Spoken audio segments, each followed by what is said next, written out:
And all these years later, I've been there. The script was sent back, said, see page 4. And I'd written, oh, he was a pretty nice bloke. Bloke had been crossed out, and the censor put across the line, I think chap would be more appropriate. I thought, oh, God, I can't believe this. Anyway, I had to say chap instead of bloke. And there we are, we've come round the pips for 9 o'clock. Now let's go round the corner and meet Kenneth Horne for Housewives' Choice. And round the corner I am. Good morning. Over the years, Housewives' Choice was hosted by many presenters, including someone, Esther says, reminds her of me. Well, I see myself as a kind of messenger, going from one world to another, breaking down walls and barriers, because, you see, I think people are fundamentally shy of each other, and therefore they suspect each other at sight. But if you can I do remember some of the presenters. I remember Godfrey Wynne, who used to do a conversation and music programme. Very saccharine, very sentimental, but much beloved by the British public. A sort of early version of Paul O'Grady without the sort of spice. Esther, I hate to tell you this, love, but I'm too young. I've never even heard of Godfrey Wynne. And if he's anything like me, and I don't want to know him either. By common consent, the most popular presenter over the decades was George Elric, Mrs. Elric's wee son George, who was a drummer and a band leader and vocalist, later an agent actually, who had a pleasant Scottish voice, but he had also a vital gimmick. Back in the early years, according to the story he told me, they left his microphone open as the closing sig tune was playing, and he sang along with it. Polite words, thank goodness. He sang, I'll be with you all again tomorrow morning, la-di-da-di-da-da. Or if it was the end of his stint, he'd sing, I'll be with you all again some sunny morning. And the audience loved him for this. I found out that no recording had been preserved of him doing this, and I'm rather proud in a silly way of getting him to record it for the archive. It's on the CD we made to celebrate the series called When Housewives Had the Choice. The first series of that I presented along with Julie Covington, and I had the idea of writing lyrics for the entire Jack Strachey's sig tune, and Julie made a record of that. I was on it too, doing background noises. Turn the socks and wash the crooks and polish up the little books and ask the doctor come and look at Tommy. It's honestly enough to drive you balmy, especially when your husband's in the army. Blimey, feed the cat and beat the mat and write a note to Auntie Pat to thank her very kindly for the mincer. She sent it all the right way from Windsor. Shame we've had a mincer since before the war. So who would be a housewife who's lower than a louse life? It's enough to make you run away to see it. The world is not my oyster. I'm living in a cloister. I'm unable to be me. That whole idea of having a lyric at all came out of George Elric and his little morning warble. And we covered the whole 21 years of the programme's life, from 46 to 67. Although long after that, the signature tune, In Party Mood by Jack Strachey, has lasted on TV ads and elsewhere as a kind of background for cheerful domesticity going on, you know, busying yourself about the house or just life happening. The honour of being the final presenter of Housewives' Choice actually went to David Hamilton when the show ended in 1967.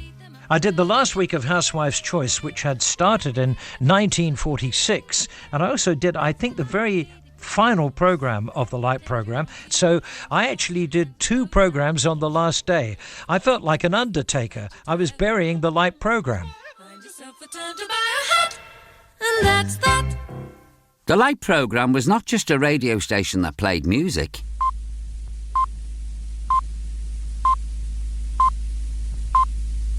This is the BBC Light programme. Here is the news. The people of Belgium, beset by strikes, have had a comfortless Christmas, and the socialist trade unions are trying to get more workers out. The number of road deaths in Britain on Christmas Day was considerably lower than last year. Spurs won again this afternoon and keep their 10-point lead. The Light programme was where I got my news. Angela Rippon. When it was on during the evening, the 6 o'clock news, and of course the news bulletins that you had on the Light programme. Maybe that was where I started to get my interest in news. Here at home, it's been a day on which thousands of people have been on the move, mainly by rail, a day on which, after a stormy start, the sun came out. Tonight, family parties up and down the country have gone to pantomimes and circuses. In London, they're being joined by coachloads of people up to see the Christmas lights and thronging the West End from Oxford Street to Trafalgar Square. I'm trying to remember the voices that I remember. And There's a name I remember, Konrad Vosbach. Some of the toughest things said about this campaign have been said by the newspapers. The Times has called it a tawdry business, and the Mirror has said, when are we all going to start talking sense? And politicians really haven't liked that. But certainly I remember Konrad Vosbach because the name was so exotic sounding. When I entered Broadcasting House in September 1964 on that first day, I was frightened by the sheer magnificence of it all. Paul Hollingdale. I met with Andrew Timothy, veteran Home Service announcer who was in charge of the presentation department. He reminded me of my bank manager, jovial but formal. "Hello, old chap. You've got a damn good voice, but I'm afraid you will have to be de-Luxembourgized. I want you to go over to the Langham, sit in one of the studios and listen to our veteran announcers reading the news and adopt the style. Have you got it?" "Yes, sir," which I did. The presentation department consisted of a team of 30 announcers who worked across the 3 networks, the Home, the Light and the Third. They were a nice bunch, some of whom had been there for years. There were names like Stuart Hibbert, Alvar Liddell, Frank Phillips, stalwarts who had read those grave news bulletins during the war. Most of them were coming up for retirement, and I think I was regarded as a bit of an upstart. In early January 1965, I was summoned to the presentation office to be told confidentially that Sir Winston Churchill was very ill and not expected to live. The BBC had already prepared an emergency schedule in case of his death, and if I was on duty, this was the procedure. As the procession starts its long journey to St Paul's, the gunners of the Royal Horse Artillery in St James's Park fire 90 guns, minute guns. 1 each minute, 1 for each year of Churchill's life. On Sunday, January the 24th at around 8:15 a.m, I was doing continuity on the Light when the news of Churchill's death was handed to me. I made the announcement, well, several announcements, and arranged for all normal programmes to be cancelled, which included Junior Choice. The network was plunged into serious music. I wonder what's on the headphones. Oh, woman's hour. I remember once interviewing Fanny Craddock. Judith Chalmers. Johnnie was in the studio as well, and many people may remember that she was terribly bossy with Johnnie. And she said, "Come on, Johnnie, I want this here," you know. But she actually, as I interviewed her, she'd got lipstick on her teeth. Now, for goodness sake, what does that matter? But I was transfixed by this, and I thought, there's this woman who's a perfectionist and bossing Johnnie about, and she's got lipstick on her teeth. She ought to rub it off, honestly. But what that programme put out on the air was so happily received, wasn't it, by people, giving them information about things they'd never really had any depth in, a lot of the women at home, perhaps. Round 7. And Patterson must have heard Barry, because he came right out of his corner and immediately started the attack, but Anderson closed into close quarters, and they go to a clinch right smack under the big lights in the centre of Albert Hall. In the evening, lying in bed, listening to boxing. Johnnie Walker. And I'm not a big fan of boxing, but it would be Eamon Andrews doing the commentating, and inter-round summaries from W. Barrington Dalby.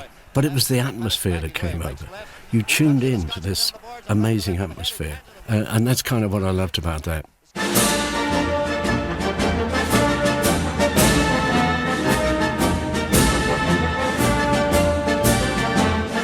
There was a programme called Sports Report, which was a 60-minute programme presented mainly by Eamon Andrews, which covered the football results. The football results were absolutely vital to the audience that was listening, because so many of them were doing the football pools every Saturday night with bated breath to find out whether they'd chosen the right football teams in order to bring them a big, big prize. You can imagine how many people listen to the Pools Jack on a Saturday afternoon.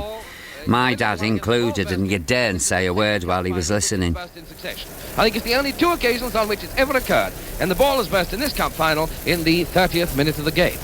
I grew up listening to the Light programme. I was part of the radio generation, and I would listen to the commentaries of people like Raymond Glendenning, the sports commentaries on a Saturday afternoon. Listen to these huge crowds. I was living on a remote farm in Sussex, and my only company was cows and sheep, and I thought, all these people, I didn't know they existed. I mean, the Light programme was my window to the world, and it brought the entire world into our remote Sussex farmhouse. These programmes were absolute institutions. In Town Tonight.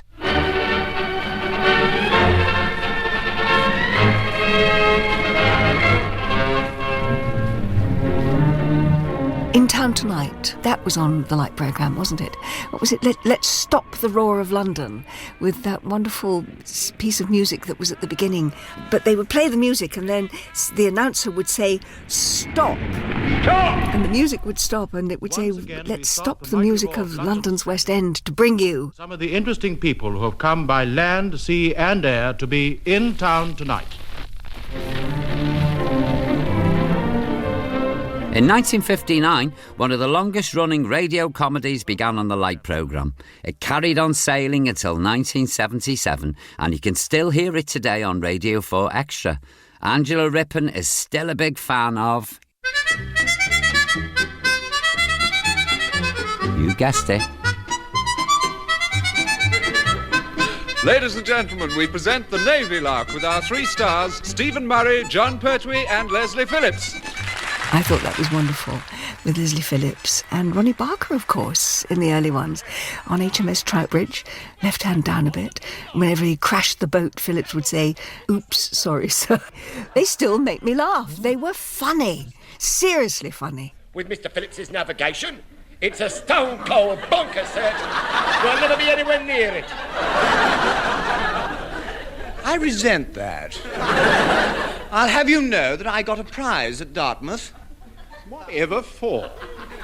Well, Navy Day egg and spoon race, actually. I saw the harbour lights.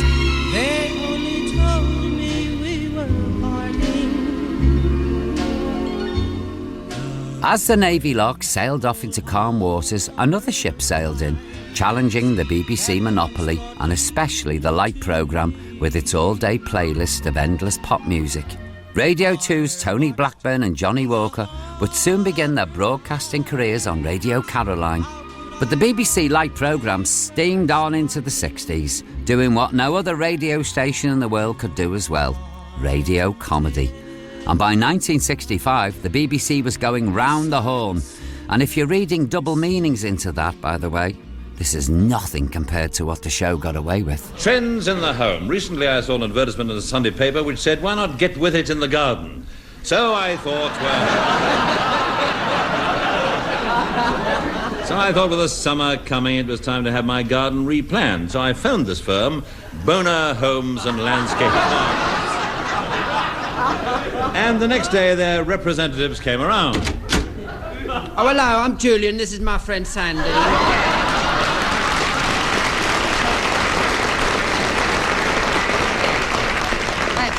That's right. We're Byrne Homes, incorporating Fabe Gardens. Yes. Just filling in, actually, between acting jobs. We've just been in that commercial where there's me and Julian sat in this car, and then all these horse guards go trotting by. Yeah, and then Sam turns, looks at me, and we both change to filter tips. This show actually developed out of Beyond Our Ken, which started in the late 1950s. Kenneth Horne, who'd already made his mark in Much Bounding in the Marsh, played the straight man. Kenneth Williams, Betty Marsden, Hugh Paddock and Bill Pertwee acted out sketches written by a talented team of writers including Barry Tuck and Marty Feldman. The thing that I love about Round the Horn is that it was so ahead of its time. The double entendre and some of the humour was absolutely filthy, but of course in the 60s nobody took any notice of that. And then maybe I could do something wild with a couple of creepers up his trellis. And the characters that they produced. You've got Rambling Sid Rumpole with Kenneth Williams. By all means, be my guest. Oh, no, I was merely being picturesque, as is my wont. Oh, won't you? No, I'm trying to give it up. My name's Barry Cryer, Brad Pitt, look-alike, Round the Horn. What they got away with on radio, the double entendres, and two overtly gay characters. In those days, it sounds quaint now, but it's a horrible era, that. But they had Julian and Sandy, and it worked brilliantly. And I'm sure there were bosses at the BBC or whatever who were tuning into that and thinking, oh my God, they're gay, but they left them alone. They let them get on with it, which was marvellous. And I wanted to go and see this show. It was recorded at the Paris Cinema in Lower Regent Street, the studio area that they got at the BBC. Paul Hollingdale again. Of course, it was a half-hour tight show. Not when you were in there, it wasn't. All of a sudden, Kenneth Williams would start fooling about with Hugh Paddock or whoever it happened to be, And it was a fun show. You could tell that everybody on that show really enjoyed doing it. And eventually, when we finished recording, we came out absolutely roaring our heads off. It was such a funny show. Could you tell me, sir, something about your viewing habits? Yes, I am, as you will have gathered, by vocation a peeping Tom. So, when any lissom young female, viz. Judith Chalmers or Peggy Mount, comes on the screen, I shut the doors in front of the set immediately. Why do you do that? I like to watch through the keyhole. I met Kenneth Williams, and he said, "Did you ever hear me on Round the Horn saying I wanted to get you into a cupboard?" So I said, to be honest, Kenneth, I'm very, tickled pink by the idea, but and he said, no, he said, I want to get Judith Chalmers into the broom cupboard. But it was a very clever programme.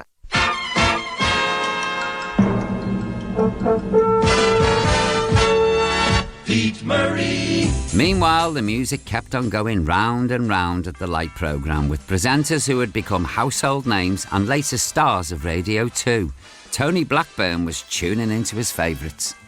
My favourite out of all of them was Pete Murray. Pete was one of the people that I didn't copy, but he used to tell dreadful jokes at that time, and I thought that's quite funny, and I got some even worse jokes than him, and basically we were both doing the same sort of presentation at the time, although he wouldn't admit that. I've always said to him in the past, I said, you were a great influence on my career. He said, oh my God, no, I've heard your programmes. I was nothing like you. Well, let's see what Pete Murray thinks about that. I've never been so insulted in my life.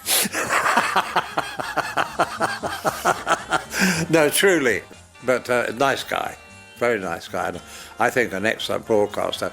And everything has to be said for him. He's still broadcasting. And he's no kid. Pete Murray presented his own show, Pete's Party, a late-night chat and music show on the Light programme. Future Radio 1 boss Johnnie Beerling worked on the show.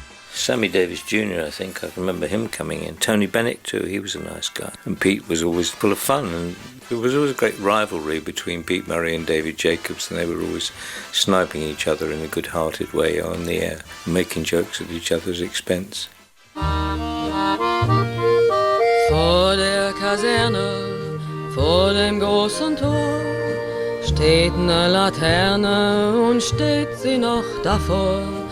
Dort wollen wir uns wiedersehen, bei der Laterne wollen wir stehen, wie einst Lili Marleen, wie einst Lili Marleen. Among the many stars who appeared live on Pete's Party was the legendary film star Marlene Dietrich, who happily stayed on to act as an interpreter for the next guest. Can you imagine that now? She was German, but she'd lived in America for years. She was a big star in Hollywood. Marlene Dietrich was one of my guests. And I had another guy that came on, who was a German, James Last. When he came in, I said to the record man, I said, can he speak English? He couldn't speak a word of English. And Marlene Dietrich had been on with me, and I said goodbye to her, was still in the control room, came back in and did the interpreting for me. So we managed to get through that. She was a fantastic woman. She was the most beautiful woman I've ever met.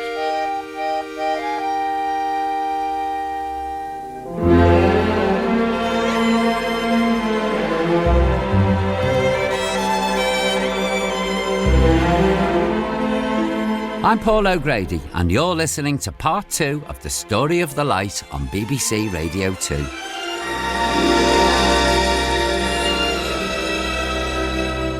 Was A Life of Bliss on the Light programme? The BBC presents A Life of Bliss.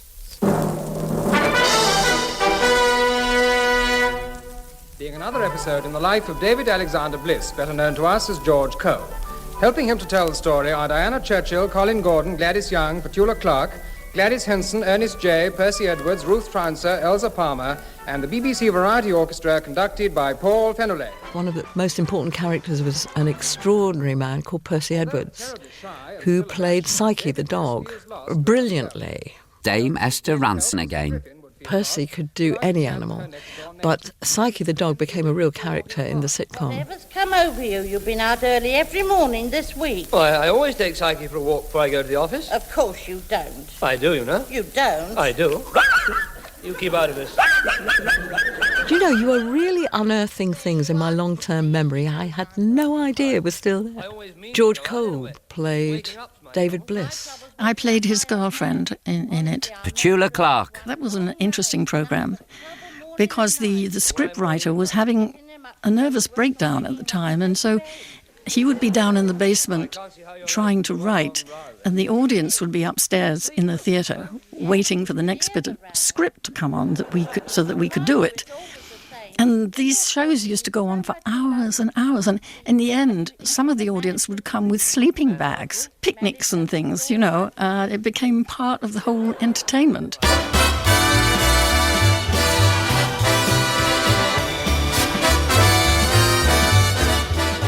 You could always count on the Light programme for a good laugh. Ken Dodd was bringing laughter to the Light, and for decades later on Radio 2. Yes, ladies and gentlemen, Star Parade with John Norrie, Harold Perrins, Cardi Robinson, the Springfields, Judith Chalmers, that's me, and of course Ken Dodd. Oh!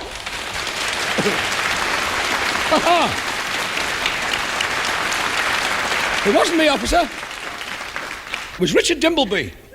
It's the Ken Dodd Show. Go away! It must have been the tickling stick. That's hysterical. Dear Doddy, and congratulations to him on his knighthood. What a clever man. Yes, Judith Chalmers discovering the delights of Doddy's tickling stick during a live recording of one of his many shows. Oh, it was marvellous. In those days when I was still doing, therefore, two-way family favourites, talking about the weather and saying, you know, what's the weather like in London sort of thing, and what's it like in Cologneville? Well, the first thing Doddy used to say to me and things is, what's the weather like where you are, Judith? But I never forget that. He and Eddie Braben, of course, who wrote the scripts and things together, a lot of them, they were little demons because I did the closing announcement. And what they did secretly at first, and then I latched onto it quite quickly, is they kept adding words, but they didn't extend the music. So I was as nervous as anything. I was having to go faster, but they laughed at me, but they knew darn well what they were doing. Nicholas Parsons worked on the Light programme with Ken Dodd too. Ken is the most exceptional and individual comedian, not only very talented, of course, but he really kept a sort of encyclopedia of his own, of jokes. And he had his girlfriend in the audience who'd annotate each joke and how well it went, and how well it went in a certain area. I mean, this is when he was doing theatre work. And so he would analyse all his jokes, and he really is an encyclopedia of gags and so forth. First of all, ladies and gentlemen, I would like to say, how tickled I am. How tickled I am at the kick-off. Yes. Have you ever been tickled at the kick-off, missus? You shouldn't play rugby. You're always having a try. By Jove. Northern comedians did very well getting national exposure on the Light programme. There was Al Reid with his catchphrase, right monkey. His character impersonations became comedy gold. Presenting the Al Reid Show. Such is life is what you Is this the doctor's waiting room? Dad, is it? Dad, hey, Dad. Dad, is it? Why is nobody speaking? Dad, have they all had a row? Is it like you are at home with me mother when you daren't open your mouth?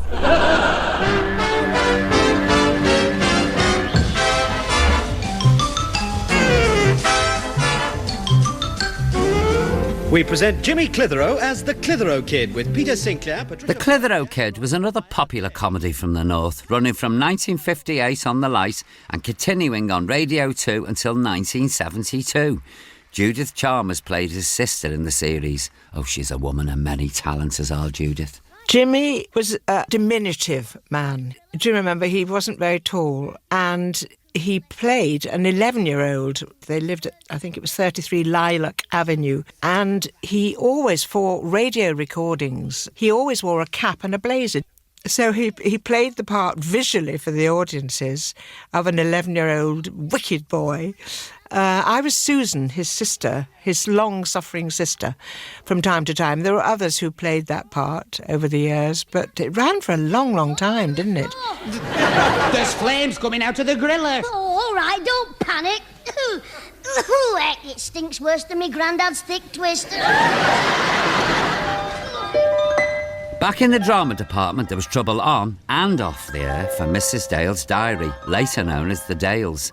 This soap opera about a middle-class doctor and his family started on the Light programme in 1948. It finally came to an end on Radio 2 in 1969. I've been very lazy over the weekend and haven't made a single entry in my diary since Friday. So now I'll have to try and cover 4 days at once. On Saturday, Sally called in on her way to the shop to pick up Mother. She'd had a letter from Trevor that morning, written at the end of his first day in the army. He sounded rather depressed, but said he was glad at least to find that he got on with his fellow recruits much better than he'd expected. One in particular, whom he'd met in the NAFI on his first evening. The first bit of trouble came in 1963, when the BBC sacked Ellis Powell, the actor who played Mrs. Dale since the serial began. The producers wanted to give the programme a new look, but there was also talk of Miss Powell's drinking habits. Sadly, she died 3 months later. Her friends said that she was badly affected by the sacking. The new voice of Mrs. Dale became Jessie Matthews, and Jessie had been a singing and dancing star in British films of the 1930s and 40s. Many, many years later, I was in America making a documentary, and Ann Miller had been a great heroine of mine because as a little girl going to dance school, I wanted to be able to tap dance like Ann Miller. And she said to me during the interview, Jessie Matthews has been my idol forever. And so when I came back to England, I wrote to her and said, I've just interviewed Ann Miller, who would love to get in touch with you. Can I put the two of you in touch? Which I did. And Ann Miller then had a long correspondence with Jessie Matthews, but I got the most lovely letter from Ann Miller saying how thrilled she was to have been able to contact and be in touch with Jessie Matthews. The next bit of trouble came from out at sea. Pirate Johnnie Walker, aboard the good ship Radio Caroline, had a bright idea one day. He decided to help the Dales' floundering audience figures by illegally rebroadcasting an episode on his popular radio show. And I was just leafing through the newspapers and I saw this very small item about concern at the Light programme that the ratings for Mrs. Dale's Diary were falling. And I thought we could have a bit of a cheeky laugh here. So I'm on the morning shift and I think, wouldn't it be fun to rebroadcast the Dales? So I had a little transistor radio with me in the studio and I said, big highlight of the programme today at 11 o'clock, by special arrangements and a special link with the BBC, we will be bringing you Mrs. Dale's Diary. Their audience is slipping, and so therefore we'd like to do something to help and bring this 15-minute soap opera to a whole new audience. Sounded great. And the next day, it was on the front page of all the tabloids, the outrage of Johnnie Walker playing Mrs. Dale's Diary, because the beauty of it was is that the entire cast of Mrs. Dale's Diary had committed an offence under the Marine Offences Act and were liable for 2 years in jail.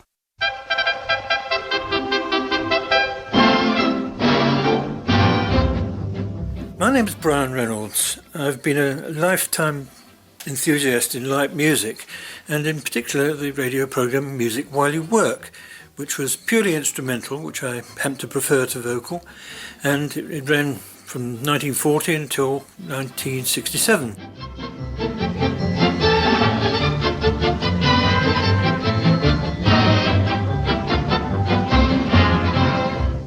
Music While You Work was exclusively orchestral music, instrumental music. It was divided fairly equally between light music and dance music, and certain days each week were allocated to one type or another. You also got a weekly military band spot where the Coldstream Guards or something like that would appear. Tunes had to actually earn their place in Music While You Work. The well-known tunes by people like Irving Berlin, Cole Porter, George Gershwin, Jerome Kern, all the hits of the day that became standards in later years, tunes that are still played perhaps on Strictly Come Dancing today. All the Things You Are, Nice Work If You Can Get It, It's Wonderful, Anything Goes.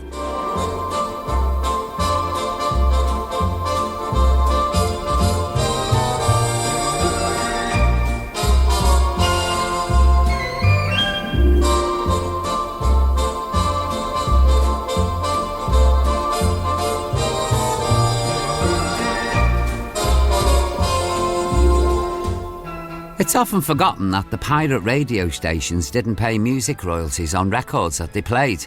The BBC was restricted in the amount of discs that they could actually play, but to get round this, the Light programme had its own amazing sessions and bands like the wonderful Northern Dance Orchestra. I worked with the BBC Scottish Radio Orchestra in its last years. Ken Bruce again. It was a great orchestra because it could play almost anything on the lighter vein.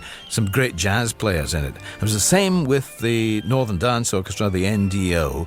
Alan Ainsworth took that from being just an ordinary house band and made it into a terrific, really driving band. But the reason for the orchestras was because they didn't have what was called needle time. They weren't allowed to play commercial gramophone records, as they were known at the time, except under very limited circumstances. So if they wanted to play popular music, they had to have their own band, and that's why the staff orchestras were there to fill the airwaves with music. And they did it, and did it brilliantly, all of them. Needle time was, in my opinion, an excellent agreement because it kept musicians in employment and it kept music live for a very long time. I used to listen to programmes such as Time for Old Time and Those Were the Days. A programme of old-time dances played by Harry Davidson and his orchestra, leader Oscar Rosen, with Arthur Richards, baritone. The Master of Ceremonies, Charles Craythorne, and the programme introduced by Ivan Sampson. And they actually had old-time dancers in the studio dancing the Velita and the Boston two-step. And it was a very popular programme. Obviously, don't suppose many people actually danced in their own homes, but the people were in the studio dancing in front of the orchestra. Seems quite quaint, doesn't it, really? I landed my first broadcast on the Light programme in 1962. It was a programme done from the Playhouse Theatre, Hume in Manchester. David Hamilton again. And it was called The Beat Show with Bernard Herrmann and the NDO. And I remember I opened it by saying, it's The Beat Show with Bernard Herrmann and the NDO, the band with the beat that's sweet.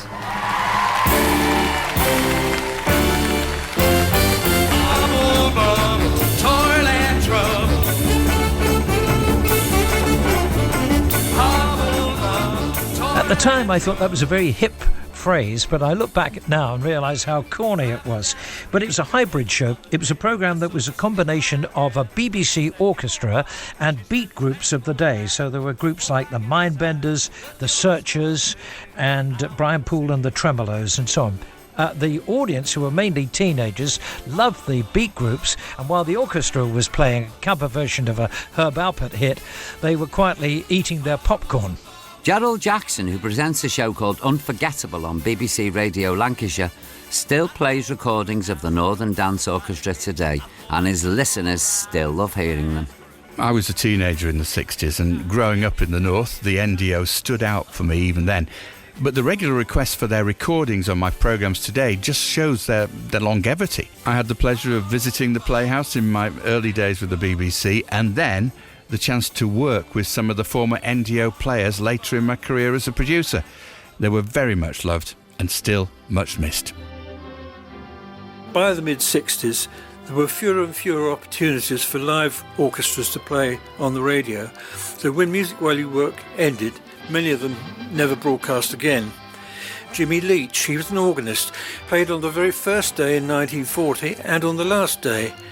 And a friend of mine who was a guitarist happened to be going past the studio just after he'd done the recording, saw him sitting on the floor outside the studio looking very miserable, and said to him, "Jim, what's the matter? You're normally so cheerful." He said, "Well, I've just recorded my last Music While You Work." And he said, "Well, something else will turn up." He said, "No, you don't understand. Music While You Work's my life." Button up your overcoat when the wind is free.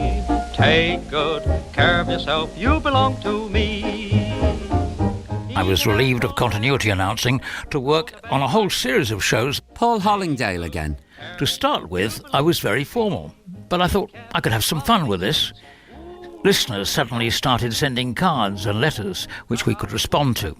That didn't go down too well with the suits in the front office. We had a playlist, but sometimes we had to drop an item for timing. One morning I was called into the office of the head of music based in Aileen Hall and severely reprimanded for dropping the song button up your overcoat. Well, since at the time we were in the middle of August in sweltering heat, I thought it most appropriate. But I was reminded it was the music chief's wife's favourite tune, and she was very, very upset.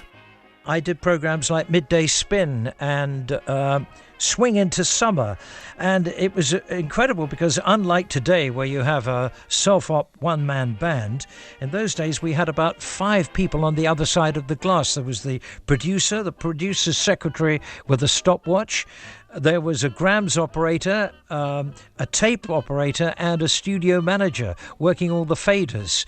And what you did was, as the presenter, you would wave to the grams operator or the tape operator to play the record. And one day there was a girl, the other side of the glass, and I waved to her and she just waved back. She went, "Cooey!"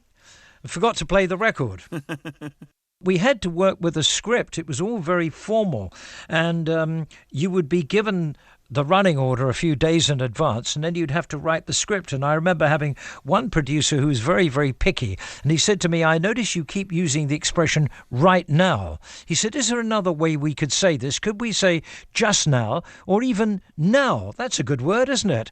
So I said, "You don't like right now?" He said, "No, I don't." So I crossed all the rights out in my script, and then one day I found myself saying, "And right now," I thought, "Oh God, that's it. I've said right now, I'll never work again." Hi there, pop pickers.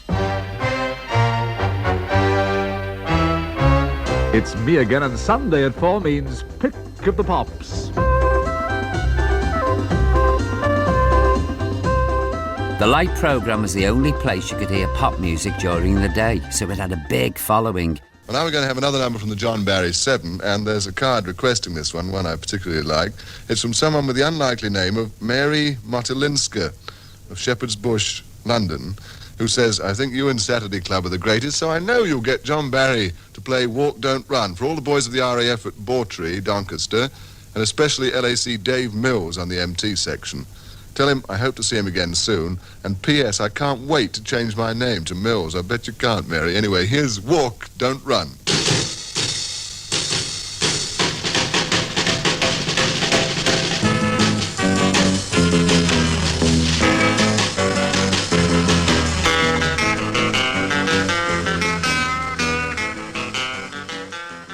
Brian Matthew presented Saturday Club from 1957. It went out for 2 hours on a Saturday morning. Easy beat.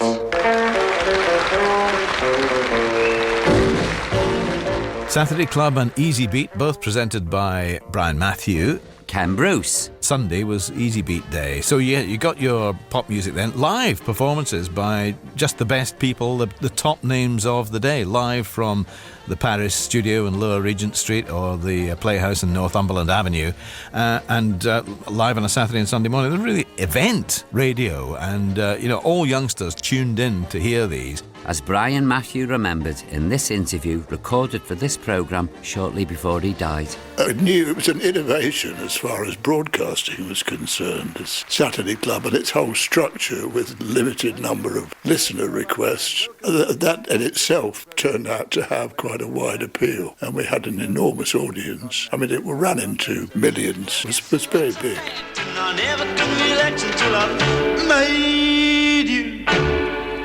Well, now that, of course, is the new Adam Faith. It's from the film Beat Girl, and it's written by Trevor Peacock and John Barry. And what did you think of it, David? Personally, I didn't like it very much. I think Adam's done things a lot better than this.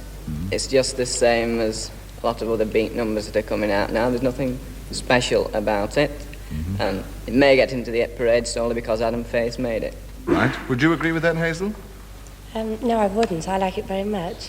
When we spoke to Brian Matthew, he recalled a very special occasion when the Beatles appeared on the Light programme for the very first time. We were the first people to use them at all, and that was largely because I had a producer at that time, or at least among the producers who worked with me and for me, was one who'd come across the Beatles and thought, wow, this is something a bit special. And so he had them come on and do a live broadcast on Saturday morning. And that's where I met for the first time Brian Epstein, who was very much in favour of us trying to promote them. And to the extent that following year, the Beatles went over to America, I think for the first time. And Brian asked me if I'd like to go with them as their compere at various centres for, it was a week or 10 days or something like that. Well, of course, I jumped at that. I mean, it was a lucky break for me. Have no fear, your fairy godmother is here. Your wish is granted. And here are 4 Beatles. All I want for Christmas is a bottle, a bottle of Christmas. Hey, Susan. Hello, they've been at the Orange Squash again. Now pull yourself together, Paul, and have a bash at this abstemious, steaming postcard. Remember the old days when we used to knock at the doors and Rudolph and his Santa Claus is coming on the way. And a happy little girls and boys I know. Yes, day, oh, some of the old carols, George.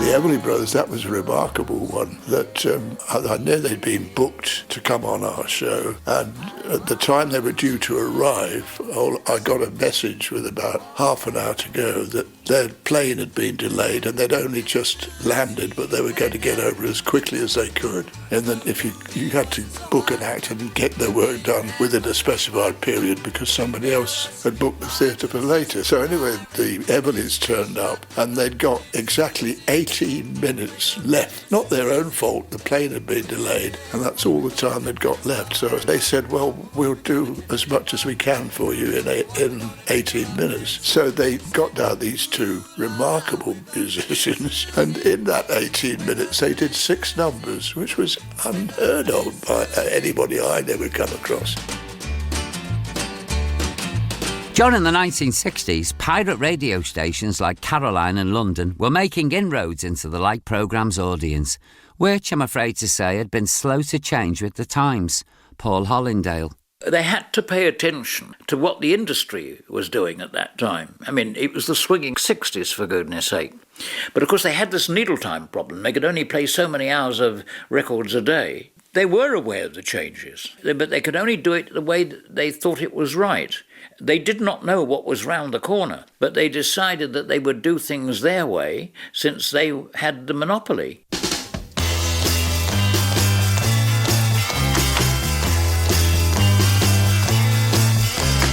I'm not your stepping stone. Johnnie Beerling was at the Light programme when the Marine Offences Act closed the pirate radio ships.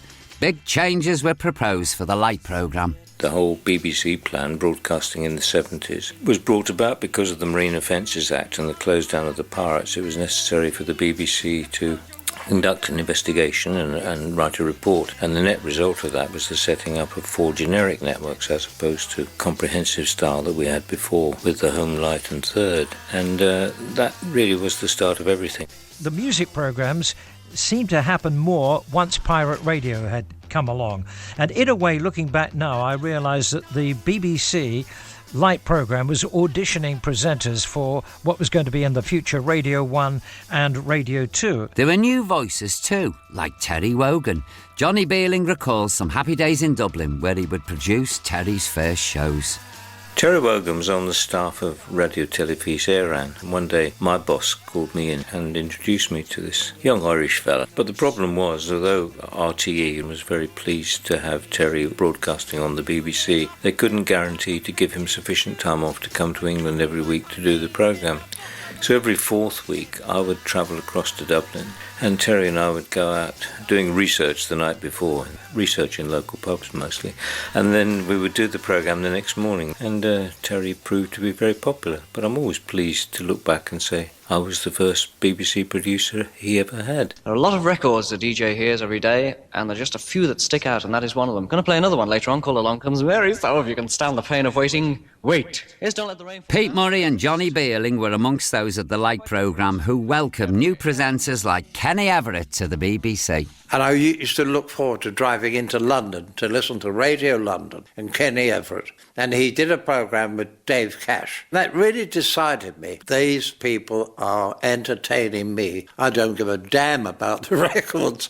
They were wonderful, absolutely wonderful. He was a genius, Kenny Everett. Where It's At was my Saturday afternoon programme, which was modelled very much on pirate radio and was hugely popular, and it carried on into Radio 1, and Kenny Everett used to make contribution. I think probably the best disc jockey presenter that we ever had on the BBC, in that what he put between the records was as interesting and entertaining as the records that he played. Hello there, record lovers everywhere, and welcome to the show. Oh, God, gramophone records. Look, there's still time for you to leave if you want to. I mean, I don't mind holding up for a few moments if it means that those skinny little legs of yours will carry that dirty little carcass upstairs. I'm stopping here. All right, then, sit down and shut up. Now, sir, you were saying? See, my age... An amazing programme.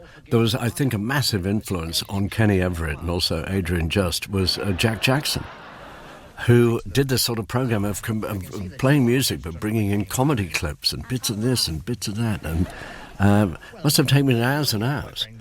Nowadays you can do digital editing. Then he must have been splicing up and putting together bits of tape and things like that. But that was a really groundbreaking type of radio. Oh, I'm so glad you're with me. Once the Marine Offences Act made it illegal to work on the pirate radio ships, many of the DJs stepped back onto dry land and were made welcome by the BBC, except Johnnie Walker. He had to wait a few more years before they forgave his crimes against Mrs. Dale. Tony Blackburn was signed up to present Midday Spin on the Light programme. And I remember going into there for the first time, and a very nice producer. I'd never had a producer before. I didn't really know what a producer was, but Peter Jones, and he said, could I have your script? And I said to him, I've never heard of that. I said, a script? He said, yeah. He said, we have to know what you're going to say before it goes out. I said, I've never done that before. I said, I come from the pirate ships where we just ad lib. And he said, could we still have this rehearsal time? Because otherwise I have to cancel the donuts and coffee. But that was my introduction to the BBC. And we always joked on the pirate ships, if ever we got to the BBC, there'd be a dear old woman there knitting. So I got in the studio there, and I was down in the basement, and there was a dear old lady actually knitting, and this is absolutely true. She finished actually half a sleeve of a jumper during my 3/4 of an hour programme. Well, nothing's changed. My producer, Malcolm Prince, on Radio 2, well, he sits there knitting. He's made bed socks, a matinee coat, bobble hats for babies. He's very talented. He really is. So if you'd like him to knit something for you, just write into me. And that brings us to 2 o'clock and our news summary. On the 29th of September 1967, the Light programme closed down for the final time with this announcement from Roger Moffat. Well, there we end broadcasting in the Light programme, not just for today, but as it seems forever. The Light programme, that is, as it's known now, is closing down. But in only a few hours' time, the BBC with Paul Hollingdale will open up on 247 metres and 1500 metres and VHF. That's at 5:30. And then at 7 o'clock on 247 metres, Tony Blackburn will open and swing into our new Radio 1 network. We hope you'll be with us, not only at 5:30, but if you like pop music, as it should be played and should be introduced, in this case with Tony Blackburn, then switch over or switch on to 247 at 7 o'clock. So then, happy birthday Radio 2 and Radio 1, those young upstarts that came out of the Light. But don't forget what the BBC Light programme meant to those of us who grew up listening to it, as well as those who worked on it and are still working on it. And if you listen carefully, the story of the Light goes on, with Friday night as music night, Pick of the Pops, and all those brilliant Light programme comedy shows you can still hear on Radio 4 Extra. And there's even a bit of the Light programme still existing on Sunday night between 5 and 7. It's some bloke called Paul O'Grady. Same name as me. You might tune in one night, see what he's like. Anyway, I hope you've enjoyed the programme. Speak soon. So from me, Paul O'Grady. Ta-ra, everyone. If you look at the very earliest statement about the Light programme, a BBC executive said it was supposed to be a popular but not rubbishy programme for the masses. And that's exactly what they delivered from the earliest days. I think the only problem with the Light programme was that it stopped developing in the 60s. There was no other network in the world that could have produced the amount of programmes of such varied content than the Light. It was the go-to station if you wanted to be entertained. Well, one of the things I think that the Light programme did was lighten the atmosphere of the BBC. It was never really respected by the hierarchy. It was merely tolerated, but it served a purpose. I used to use my imagination listening to the radio, and that's something you can't do on television.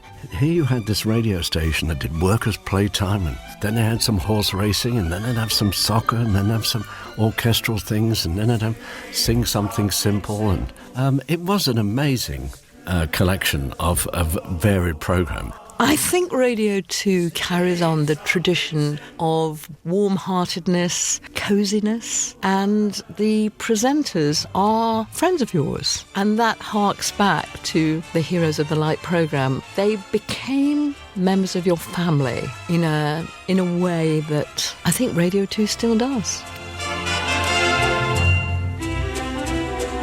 You've been listening to part 2 of The Story of the Light with me, Paul O'Grady. It was produced by Derek Webster and Ashley Byrne and was a Made in Manchester production for BBC Radio 2. We're dedicating The Story of the Light to the late Brian Matthew and Paul Hollingdale. Both of these great and much-loved presenters made an unforgettable contribution to broadcasting in Britain.